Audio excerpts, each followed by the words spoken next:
Você que ficou aqui no templo, nós vamos abrir a nossa Bíblia no livro de Colossenses. Hoje nós daremos início ao estudo de uma nova carta. Estudamos até então a carta de Gálatas, que foi escrita por Paulo aos irmãos que estavam na região da Galácia, às igrejas que estavam na Galácia, e hoje nós vamos começar a estudar a carta de Colossenses, que também foi escrita pelo apóstolo Paulo. Gostaria que você observasse aí, quantos capítulos tem a carta de Colossenses? Quantos, irmãos? 4 apenas, 4 pequenos capítulos, com 95 versículos. Você lê numa sentada, né? Uma carta muito boa, muito gostosa de se ler. E ela foi escrita há mais de 2000 anos e nós podemos nos perguntar, né, que razões há para justificar no mundo de hoje o interesse por um texto tão antigo? Por quê? Porque nós, cristãos hoje, neste mundo, devemos estudar uma carta tão antiga, sendo que essa carta foi escrita para os cristãos do primeiro século, e nós já estamos aí no século 21. Mas porque no primeiro século, os cristãos do primeiro século e os cristãos do século 21, em atitudes, comportamento, não mudaram muita coisa. Vocês já repararam que no decorrer dos anos, dos séculos, dos milênios, o ser humano, ele avança em tecnologia, ele avança em conhecimento, mas quando chega na área do agir, das atitudes, do comportamento, ele vem se comportando da mesma forma. Então, nós podemos dizer que estudar a carta de Colossenses é oportuno e é atual, né, necessário, porque nós hoje, como igrejas, vivemos num mundo hostil e a influência do mundo lá fora tem seduzido por muitas vezes a igreja. A cultura secular lá fora tem seduzido a igreja. E nós vamos começar aí. Hoje o nosso estudo vai se ater apenas nos 2 primeiros versículos. E eu convido você a abrir aí, vamos ler. Paulo, apóstolo de Jesus Cristo, pela vontade de Deus, e o irmão Timóteo, aos santos e irmãos fiéis em Cristo, que estão em Colossos, graça a vós e paz da parte de Deus, nosso Pai, e da do Senhor Jesus Cristo. Não é? Então, nós vemos aí 2 versículos. A nossa aula hoje é uma aula introdutória, é uma aula que vai falar de história, que vai contar para você, vai te situar no contexto histórico daquela cidade, daquele tempo. Então, é muito importante que você saiba, eu creio que depois dessa aula, quando você for ler o livro de Colossenses, você já vai ler com uma outra visão. Porque nós vamos examinar aqui, eu gostaria que você examinasse comigo, aqui uma lista de pontos coincidentes. E nós vamos perceber que há um material muito interessante para a nossa reflexão de como se comportava a igreja naquela época. Então, havia entre eles licenciosidade na moralidade sexual. E hoje nós temos visto isso no meio da igreja, né? É uma licenciosidade, permissividade, né, na moralidade sexual. Nós temos igrejas aí para todos os tipos e gostos, não é, meus irmãos? Então, nós temos igrejas que abrangem todas as pessoas e suas práticas sexuais. As igrejas têm essa permissividade. Tolerância com o erro, tolera o erro, a igreja daquela época tolerava o erro, e tinha intolerância com a verdade. Isso acontece também nos nossos dias. Fascinação pela astrologia, demonologia e o espírito do mundo.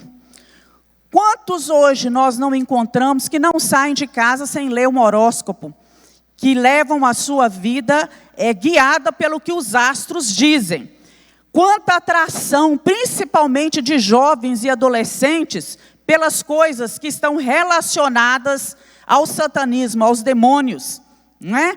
E a gente vê aí, hoje já em muitas, nas grandes capitais todas, já existem igrejas com adoração a Satanás. E o número de satanistas tem crescido muito, principalmente,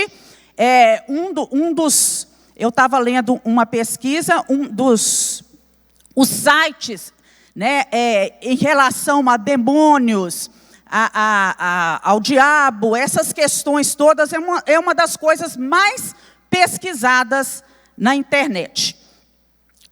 Há uma mescla de ideias procedentes de muitas religiões, o que a gente chama de sincretismo religioso, uma mistura das religiões. Então, nós vemos católicos, pessoas que se dizem católicas, mas que também se aderem ao candomblé e se aderem ao espiritismo. Vemos evangélicos, que se dizem evangélicos, mas que também trazem para a sua vida, muitas igrejas trazem para dentro de si, práticas que são oriundas do candomblé, ou são oriundas do catolicismo, ou oriundas do espiritismo. E assim, em todas as religiões, a gente tem visto essa mescla. Nós precisamos saber aquilo que nós cremos, qual é a nossa doutrina bíblica, e nos manter firme. Nessa carta, Paulo vem defender 3 doutrinas bíblicas importantes para nós como cristãos. E a desintegração da vida familiar, que também é um dos pontos relevantes no mundo de hoje, que tem acontecido hoje. Uma desintegração da família, o relacionamento marido e mulher, família na sua íntegra, relacionamento pais e filhos, tudo isso tem sido desintegrado. E como que a igreja hoje, nós podemos nos questionar, como nós, como igreja, eu e você, nesse mundo infectado por heresias, como nós podemos nos posicionar? Como que nós vamos dar resposta a esses lobos que muitas vezes entram dentro da igreja no século 21, como entraram lá no primeiro século, lobos travestidos de ovelhas? Como nós vamos nos posicionar diante disso tudo e que resposta nós daremos? Para começar, nós vamos fazer um estudo assim bem rapidinho sobre a cidade de Colossos. Então, como que era a cidade de Colossos? A cidade para quem Paulo escreveu essa carta. É a localização da cidade. E eu trouxe aqui no mapa, a cidade ela estava localizada, essa linha azul é o rio Lico, no vale do rio Lico e do rio Meander, que eram 2 importantes rios daquela época. E a cidade, ela estava muito perto de Hierápolis e de Laodiceia. Laodiceia, eu até coloquei uma seta aqui maior, porque Hierápolis está bem grande, e a cidade de Colossos está aqui. Era um vale muito fértil, uma região muito fértil. E ali era um centro de tecelagem. Diz a história que eles fabricavam a melhor lã do mundo na época. E muitas pessoas se dirigiam a essa cidade para comprar essa lã e levar essa lã para diversas partes para poder vender essa lã. Então era uma rota muito ativa do comércio, que cortava ali toda a região. Porque nós vemos aqui também, no outro mapa, Colossos estava pertinho de Éfeso, pertinho da região da Galácia. Então, a cidade a distância entre a cidade de Éfeso e Colossos era apenas 160 quilômetros, era muito próximo. Então, os viajantes que chegavam a Éfeso, que era uma grande cidade, eles tinham acesso fácil à cidade de Colossos. E Hierápolis e Laodiceia, quando a gente fala em torno do século 5 a.C., eram cidades menores do que a cidade de Colossos. Colossos era uma cidade bem maior, que na época era habitada por colonos indígenas, por pessoas vindas da região da Frígia, por gregos e também por judeus que vieram, vindos da Mesopotâmia e vindos também da Babilônia. E nessa época, quando Paulo escreve essa epístola, Colossos já não era mais uma cidade grande. Colossos era uma cidade pequena e estava situada ali, era uma cidade insignificante, porque teve um determinado, nessa época quando Paulo escreve a carta, houve um grande terremoto, e esse terremoto abalou a cidade de Colossos, de Hierápolis e de Laodiceia. As três cidades foram grandemente afetadas por esse terremoto. A cidade de Colossos nunca mais se reergueu depois desse terremoto. A original, a verdadeira. Hoje, se a gente for visitar a cidade de Colossos, é um sítio arqueológico. E ergueu-se uma pequena cidade ali próximo, né, muito pequena. E já que a cidade tinha sido destruída, a igreja que havia na cidade também destruída, nós vemos agora que cidade pequena, uma igreja também pequena. Então, Paulo direciona a sua carta a uma igreja pequena. O que pode parecer, muitas vezes, pequeno aos olhos dos homens, não é? E eu trouxe aí essa frase para você. O que pode parecer pequeno aos olhos dos homens, com frequência, é grande e importante aos olhos do nosso Deus. Então, aquela cidade, aquela igreja, apesar de ser uma pequena igreja, com poucas pessoas, ela era importante aos olhos de Deus, a ponto do Espírito Santo mover Paulo, orientar Paulo a escrever essa carta tão importante para aqueles irmãos que estavam ali naquela região. As outras duas cidades que nós citamos, que foi a cidade de Hierápolis, não é? Que está aqui, Hierápolis e Laodiceia, após o terremoto, elas se reergueram ali no Vale do Lico. Elas se levantaram e se tornaram cidades muito maiores do que a cidade de Colossos. Essa região hoje fica na Turquia.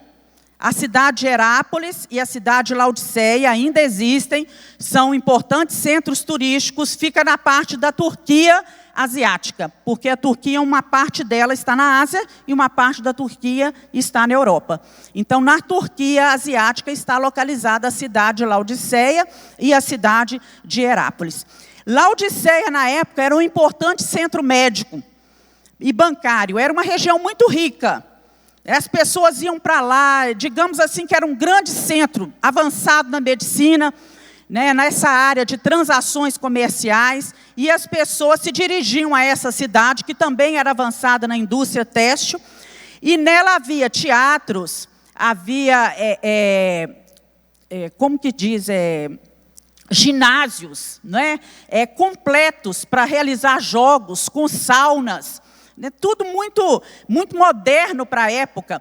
E essa cidade, naquela época, ela não tinha necessidade alguma, tanto que a cidade de Laodiceia, ela se reergueu sozinha, por si só, ela não precisou de ajuda, de dinheiro, de nenhum outro lugar. É como se o Sul hoje falasse com o resto do Brasil.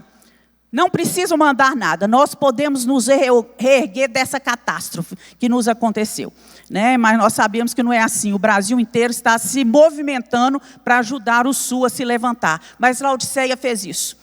Ela logo se reergueu, porque ela era uma cidade abastada.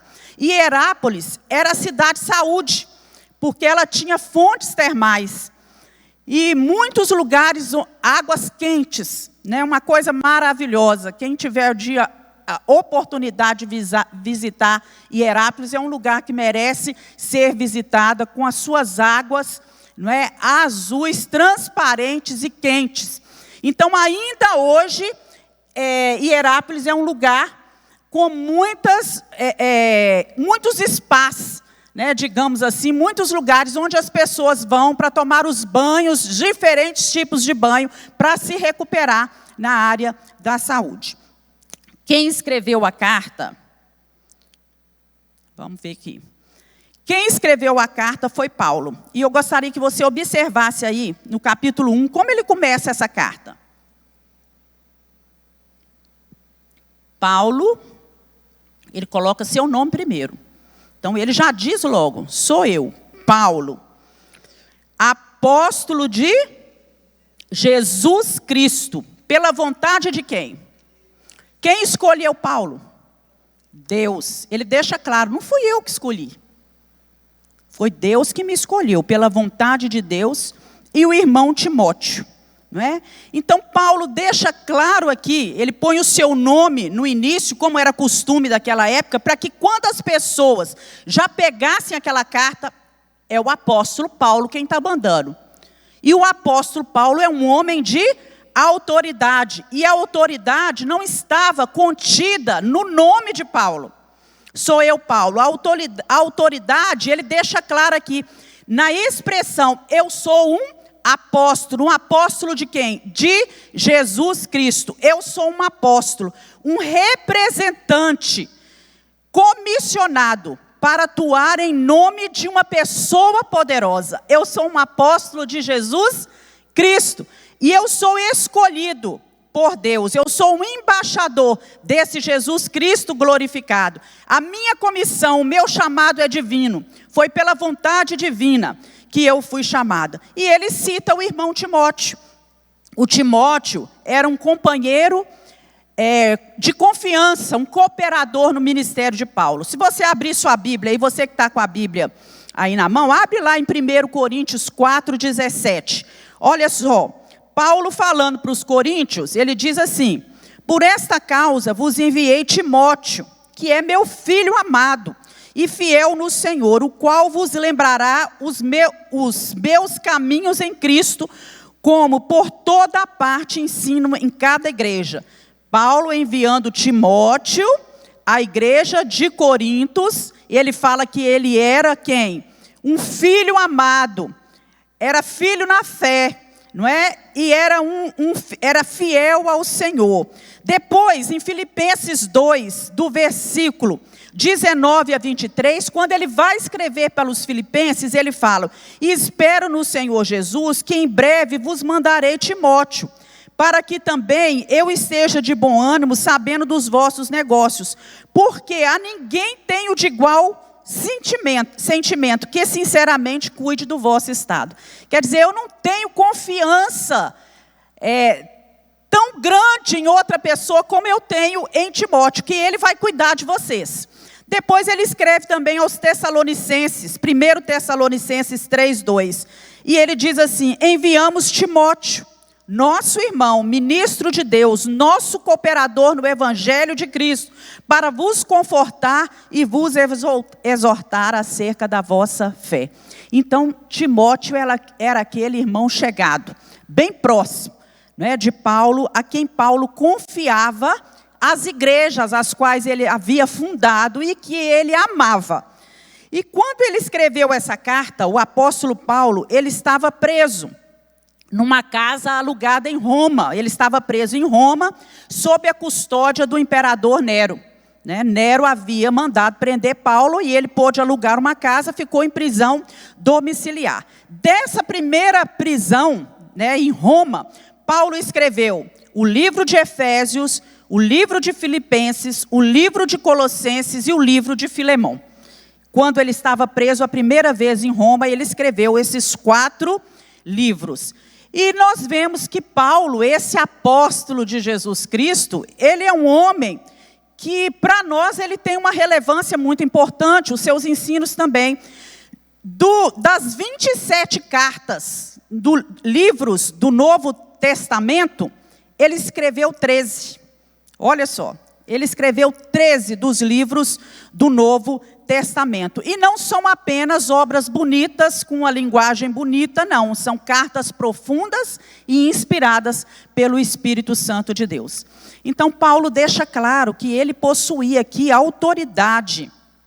E essa autoridade que ele possuía, para orientar essas pessoas que estavam em Colossos espiritualmente, ela não procedia, ela não vinha, a origem dela não era de títulos que ele tinha, ou porque ele tinha sido educado aos pés do mestre Gamaliel, que era um nome muito importante na época, ou porque também ele tinha um vasto conhecimento dentro dos livros da Bíblia, ou muita experiência como missionário, porque ele já tinha feito aí a sua primeira viagem missionária.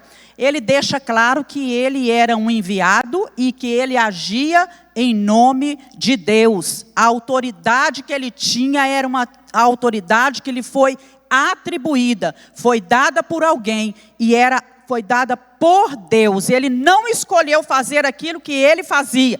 Foi Deus quem o escolheu para essa obra.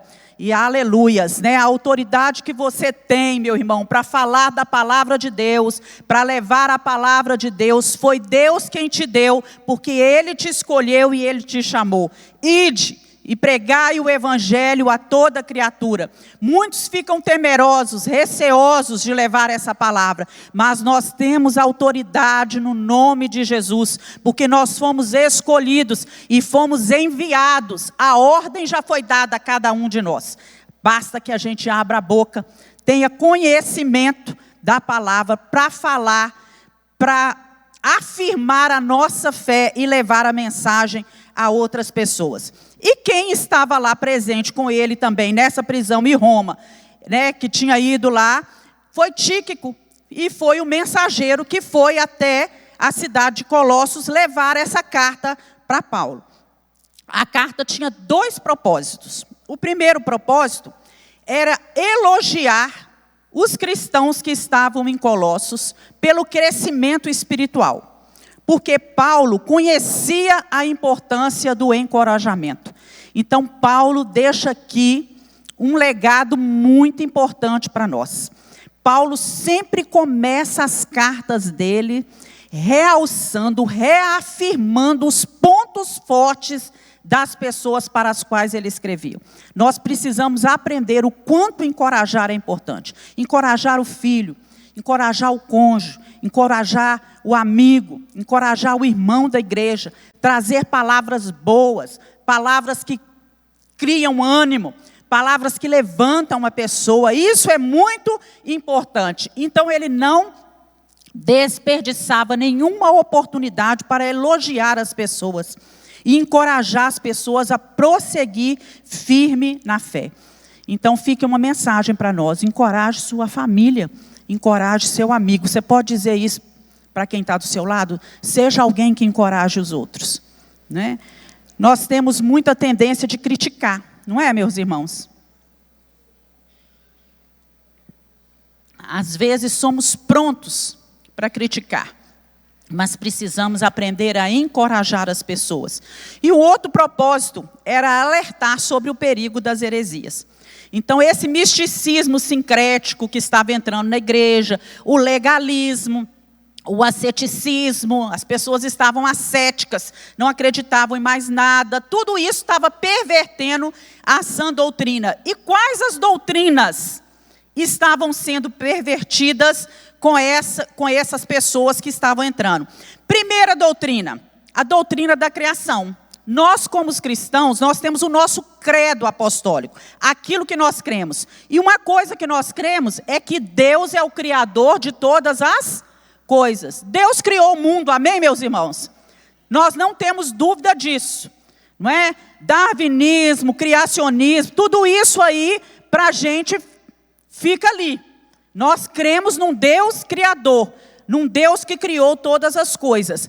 E as pessoas que estavam entrando dentro da igreja, os gnósticos, que naquela época já existiam e prevalecem hoje, né, difundindo suas doutrinas a todo vapor, eles afirmavam que se Deus é espírito, que se Deus é eternamente bom, Deus é bom, não é isso que nós proclamamos? Deus é bom, sempre Deus é bom.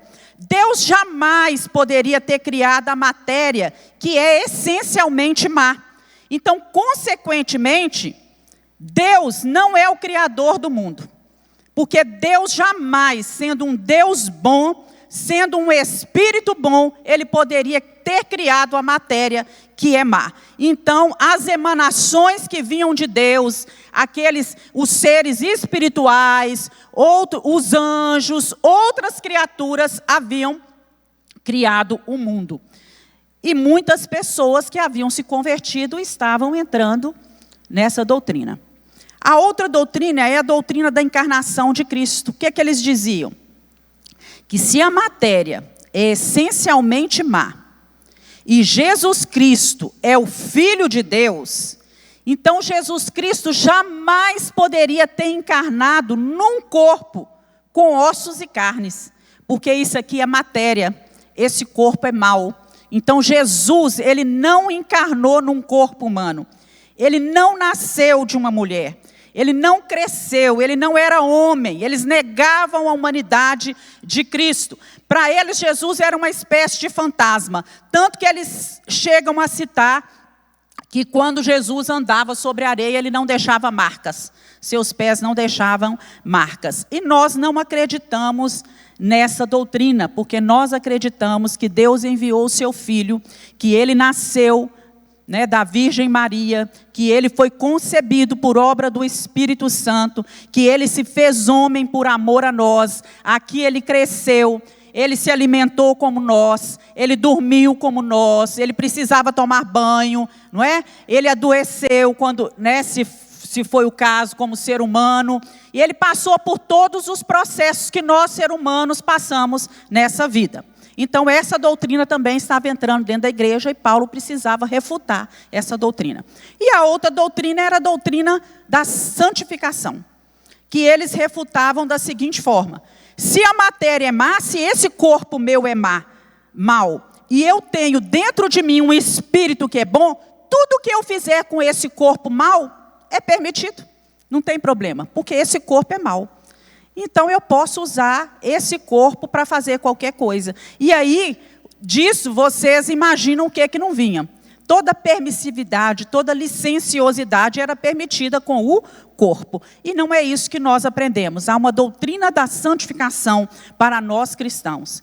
Nós precisamos crescer dia a dia, santificar. O Senhor Jesus Cristo diz que nós devemos alcançar a estatura de varão perfeito, todos os dias ir trabalhando o nosso eu, o nosso ego, a nossa carne, os desejos da nossa carne, e trabalhando isso para nos aproximarmos mais do Senhor.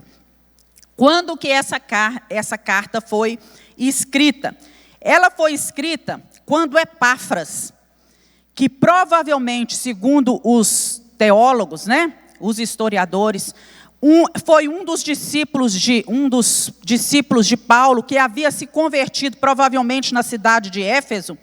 Quando ele foi a Roma procurar Paulo, ele relata para Paulo tudo aquilo que a igreja de Colossos estava passando, tanto no crescimento, como na determinação de permanecer firme na fé, e também, logo depois que ele cita isso, no capítulo 1, ele vai falar também da ameaça que estava aí ocorrendo em relação às doutrinas bíblicas que haviam sido ensinadas na igreja. E ele fala com Paulo: olha, Paulo, é preciso refutar esse erro.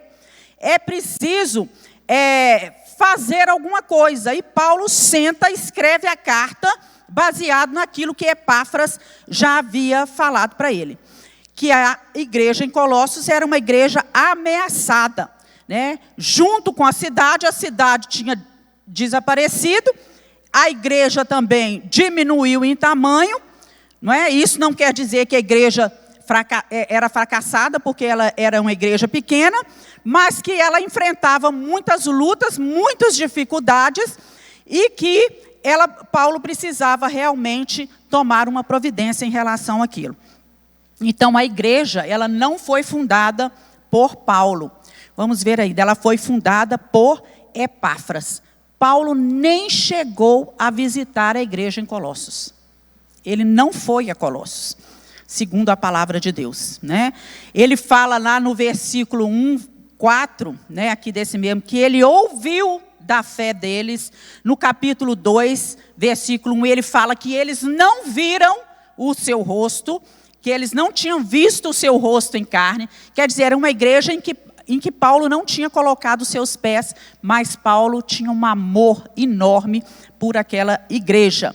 Então, o começo da igreja se deu com os ensinamentos de Epáfras, que era um colossense natural da cidade de Colossos, a quem Paulo provavelmente enviou a partir da cidade de Éfeso, onde ele esteve 3 anos pregando.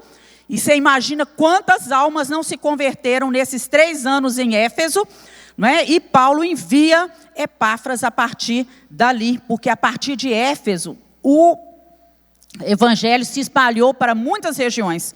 Paulo enviou pessoas para várias religiões e Epáfras foi enviado ali para essa região da Ásia. Então a palavra chega lá através de Epáfras, que também foi um companheiro de prisão de Paulo. E quando Paulo estava ali, nessa prisão, Epáfras contou todas as coisas para ele, e ele escreve essa carta para essa igreja pequena. E eu coloquei ali embaixo para você um parágrafozinho que diz assim: a grandeza de uma igreja não está na beleza do seu templo, na quantidade de seus membros, nem na robustez de seu orçamento financeiro, mas no profundo compromisso com Deus e com os homens. A grandeza de uma igreja, vamos ler juntos? Vamos lá, você consegue ler daí? A grandeza não está na beleza do seu templo, na quantidade de seus membros,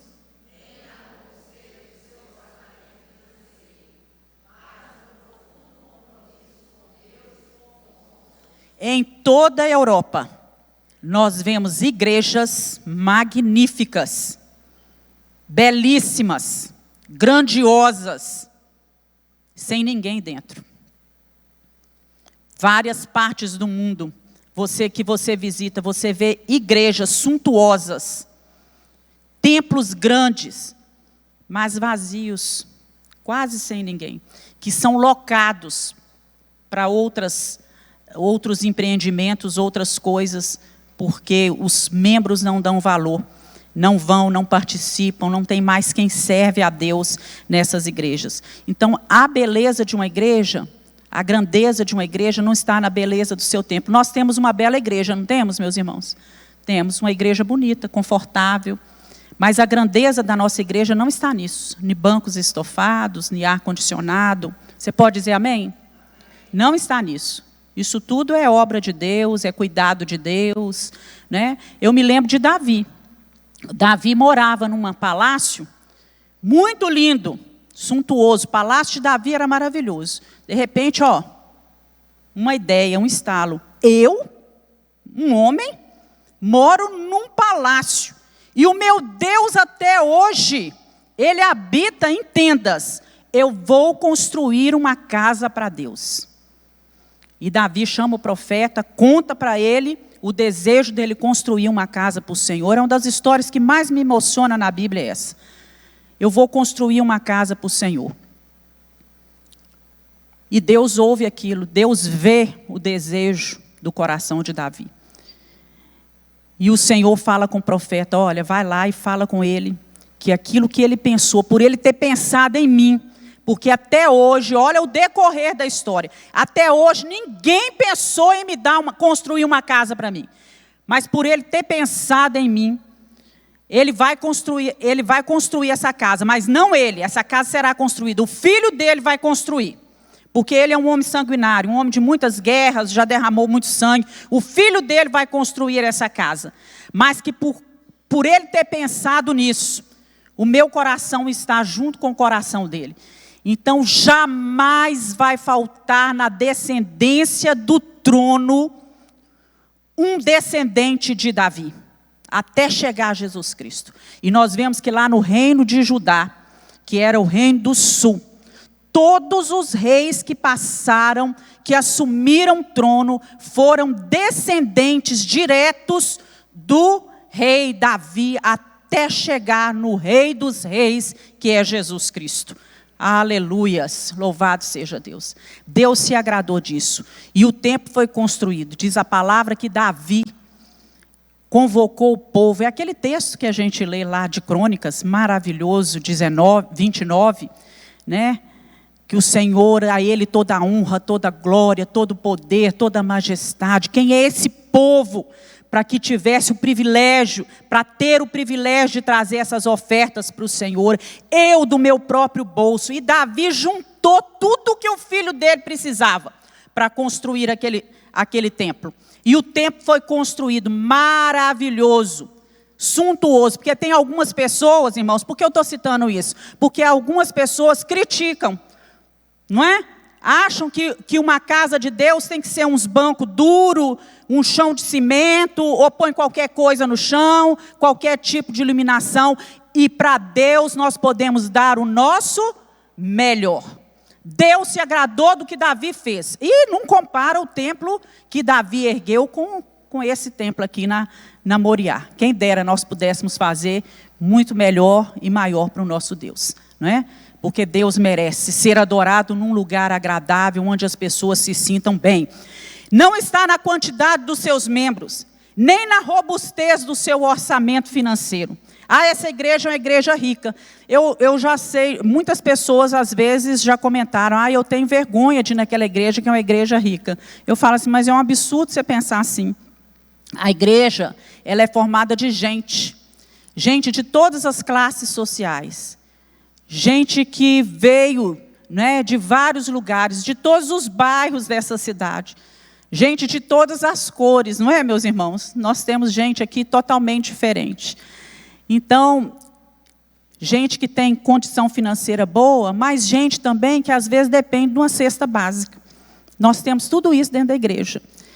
E aqui, quando entra na igreja, nós somos todos iguais. Isso é a coisa mais linda dentro de uma igreja.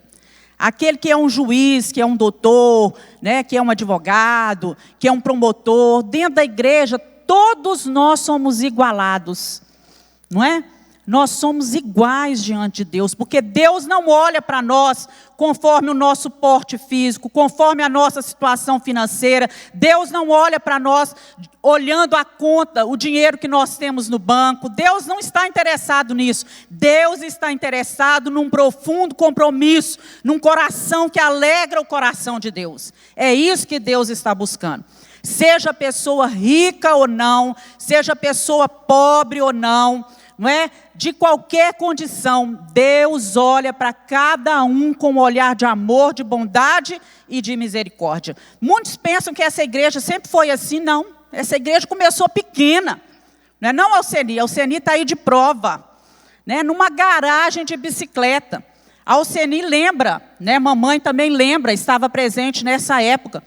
Quando nós mudamos para cá, a igreja era daquela primeira pilastra para lá. É uma igreja pequena, tudo muito simples, né?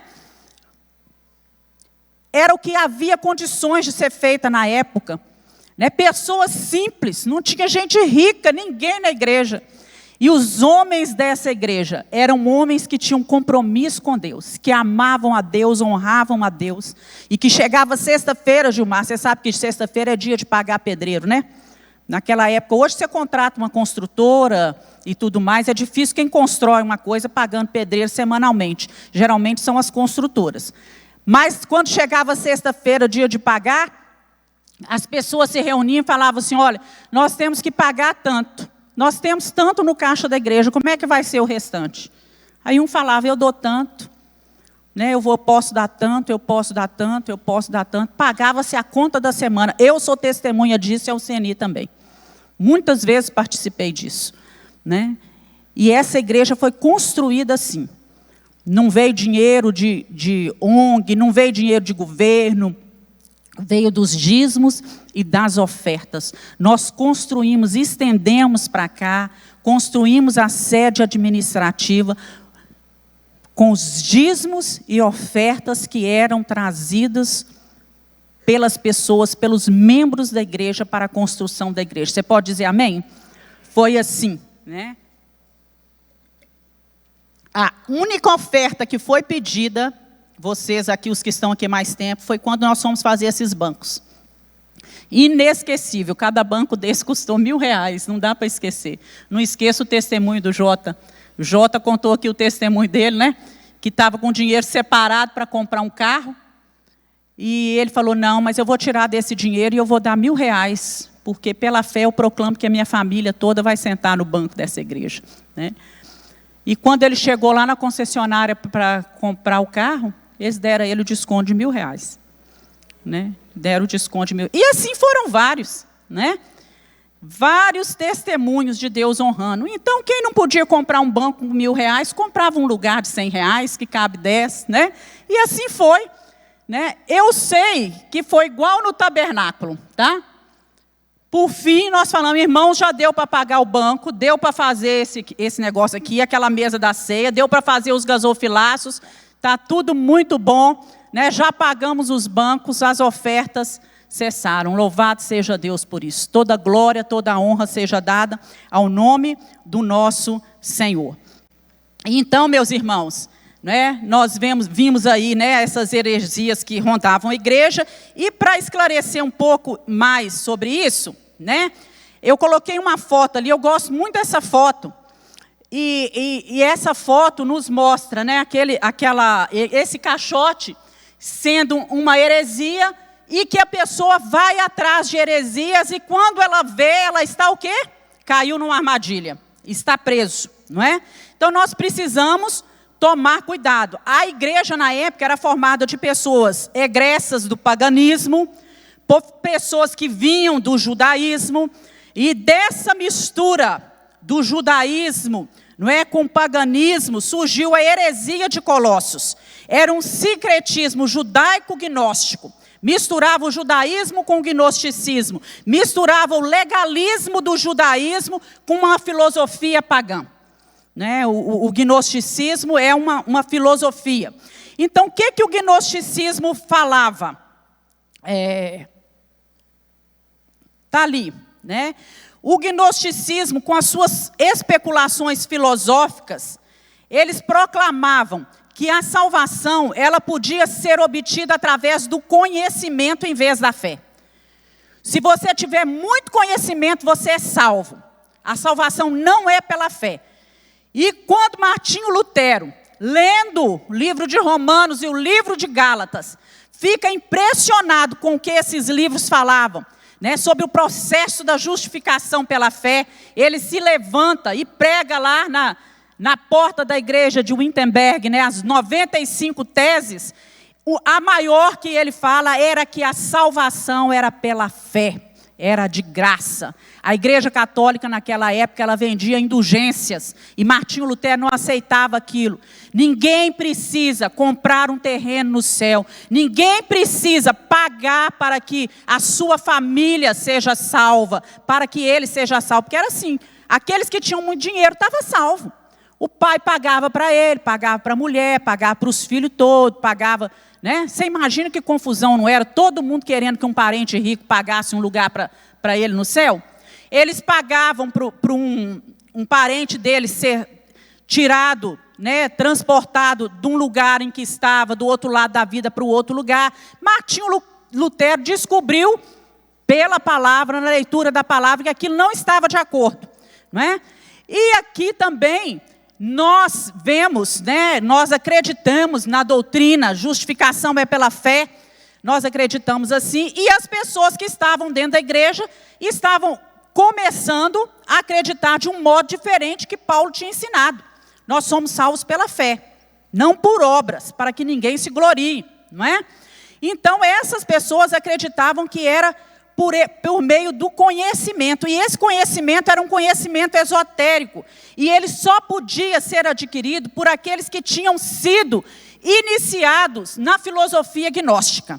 Então o que acontecia? Existiam aqueles que eram chamados iluminados, considerados cristãos mais avançados, porque eles conheciam, eles se julgavam os conhecedores das verdades profundas de Deus. Eles conheciam as verdades espirituais. Então, eles eram como se fosse uma aristocracia espiritual por meio do conhecimento esotérico que eles tinham alcançado a perfeição. E Paulo vai escrever, dizer bobagem, bobagem, tudo isso é bobagem. Né? Outro ponto é que eles pensavam que a matéria em si, né, os gnósticos, era má. A matéria é má. Então, razão pela qual um Deus santo não poderia criar o universo. Não é? Então, os anjos, segundo eles, eram os criadores da matéria. Foram aqueles que estiveram ali na criação do mundo. Então, segundo eles, aquilo que é espiritual é por natureza puro. E tudo que é por material é por natureza má. Inclusive o mundo físico e o nosso corpo. Então, aí vocês imaginam que havia, né? Se os anjos eram os criadores, adoração a anjos. Paulo vai falar isso, que os anjos jamais devem ser adorados e tudo mais. Não é?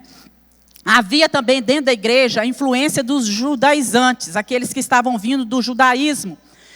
E eles queriam conduzir os cristãos que estavam se convertendo, os gentios que estavam se convertendo, a um legalismo que era caracterizado pela observância das práticas judaicas, das leis judaicas. E havia também, como eu já disse, elementos da astrologia. Acreditavam que as pessoas estavam todas elas sob influência e poder dos astros, não é? Que os anjos ou os seres celestiais estavam associados às estrelas, às forças demoníacas, tudo aquilo que controlava a vida na terra. E havia ainda a influência da cultura grega, com as suas práticas ascéticas e as suas crenças supersticiosas. Eles tinham rituais, né, semi-mágicos, e levavam muitas vezes as pessoas a um culto fanático, com muito fanatismo e às vezes até obsceno, porque nós sabemos que a adoração a alguns deuses gregos eram feito com prostituição cultual. Então, muitos desses costumes, eles estavam pregando dentro da igreja. Então, necessário é que Paulo escrevesse essa carta para quem? Olha o versículo 2. Aos santos irmãos fiéis em Cristo que estão na igreja em Colossos. Quando ele fala aos santos, ele não está querendo dizer que eles eram super crentes. Eles estavam querendo dizer que eles, assim como nós, somos santos, separados para a obra de Cristo. Não é? Então, Paulo convida esses irmãos, através dessa carta, a partir de semana que vem nós veremos isso, a levar uma vida de acordo com a sã doutrina, aquilo que devia ser realmente pregado dentro de uma igreja. E ele saúda eles, né, com a graça e a paz de nosso Senhor Jesus Cristo. A graça é o amor imerecido, o favor imerecido de Deus pelas nossas vidas, a olhar para nós, seres humanos, né, e nos amar, nos achar merecedores do seu amor, do seu favor. É isso que Deus fez por nós, não é? E nós precisamos abrir o nosso coração para receber essa graça e essa paz que vem da parte de Deus. Então acompanha comigo aí na Bíblia rapidinho. Abre aí a sua Bíblia no livro de Colossenses. Paulo começa no capítulo 1, saudando a igreja. Na minha Bíblia está escrito assim, prefácio e saudação, versículo 1 e 2. Depois ele vai agradecer a Deus, diz assim na Bíblia, a fé e caridade dos colossenses. E ainda diz, oração de Paulo pelo progresso espiritual. Então o que ele vai fazer? Ele agradece pela fé e depois ele vai orar pelo crescimento dos colossenses. Depois, a partir do versículo 15, ele vai falar sobre a supremacia de Cristo na obra da criação, na obra da redenção e dentro da igreja. Combatendo aí, né, essa história de que Deus não criou o mundo, de que Jesus não teve papel nenhum aí na obra da redenção. A partir do capítulo 2, ele vai declarar a plena suficiência de Cristo. O capítulo 2 todo, ele vai falar Cristo é plenamente suficiente. acima da filosofia, em relação a esse legalismo, a esse misticismo e esse asceticismo que vocês estão pregando. E aí, no capítulo 3, ele vai falar sobre a nova vida do crente em Cristo, individualmente e depois reciprocamente. É isso mesmo. Então ele fala aí, exortação à santidade e ao amor fraternal. E ainda no capítulo 3, ele vai trazer uma palavra, como deve ser a nova vida em Cristo, a nossa nova vida em Cristo em relação aos relacionamentos domésticos, porque aí ele vai falar das mulheres com os maridos com as suas mulheres, os pais com os filhos com pais, e ele ainda vai falar como deve ser a nossa nova vida em Cristo com relação ao nosso trabalho. Ele vai falar dos patrões e empregados, como que deve ser isso, esse relacionamento patrões, empregados e patrões. Ele vai falar sobre isso, que era uma coisa importante. No capítulo 4, ele começa falando sobre essa vida nossa, a nossa nova vida em Cristo e a nossa piedade. Como que nós devemos agir em relação à piedade e vai nos exortar a uma vida de oração e uma vida de bom testemunho, de sabedoria e dar testemunho. E ele vai terminar aí no capítulo 4 fazendo observações pessoais, não é? E vai enviar para eles as saudações finais. Então é um livro pequeno, mas com grandes ensinamentos para nós, né? E nós contemplamos Cristo aqui nesse livro, Jesus Cristo na sua glória radiante, na sua supremacia, né? E por isso nós temos que estudar essa epístola, porque Deus, né, Jesus Cristo é Deus, Ele é o Criador, Ele é Salvador, Ele é a cabeça e o corpo da igreja. Amém, meus irmãos? Vamos nos colocar de pé e vamos orar?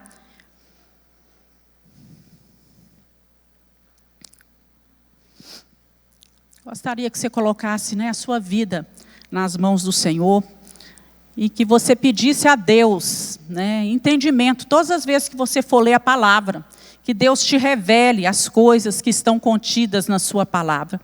Deus, nós somos tão pequenos, tão falhos, Senhor, mas apesar de sermos tão pequenos, do seu alto e sublime trono, o Senhor se inclina, o Senhor olha para nós, o Senhor nos ama, o Senhor se preocupa com detalhes da nossa vida. E eu gostaria de pedir ao Senhor nessa manhã, por favor, Senhor, que o nosso coração seja inclinado às coisas espirituais. Livra-nos do espírito de engano, livra-nos das heresias, não nos deixe cair nas armadilhas e ciladas de Satanás. Que o nosso viver diário, que a nossa vida cristã, o nosso relacionamento seja agradável com o Senhor e com as pessoas que estão na nossa casa, no nosso ambiente de trabalho, na nossa igreja. Que sejamos luz nessa terra, que possamos refletir a Tua glória, que sejamos firmes, inabaláveis, que venham os temporais, as lutas, as dificuldades da nossa vida, mas que nada disso venha nos separar do amor de Deus que está em Cristo Jesus. Que nós tenhamos firmeza na Tua palavra para ressachar, em nome de Jesus, toda doutrina contrária àquilo que o Senhor ensina na Tua palavra. Senhor, guarda-nos, livra-nos de pecar e entristecer o Teu Espírito. Que quando pecarmos, Deus, seja meramente por acidentes, mas que logo nós tenhamos consciência do nosso erro e possamos nos voltar para o Senhor, que é o autor e consumador da nossa fé. Obrigado por essa oportunidade que temos de nos reunir como igreja, como corpo. A igreja é obra de Deus, foi instituída pelo Senhor, é ideia Tua, Senhor. E nós Te agradecemos, porque aqui se reúnem pessoas que Te amam, pessoas que buscam o Senhor, pessoas que querem inteireza de vida, que querem um viver diário com Deus, e que o Senhor nos ajude na nossa caminhada, que possamos prosseguir na obra de santificação. Estamos todos em obras, Deus, e carecemos do favor do Senhor. Em nome de Jesus nós oramos. Amém.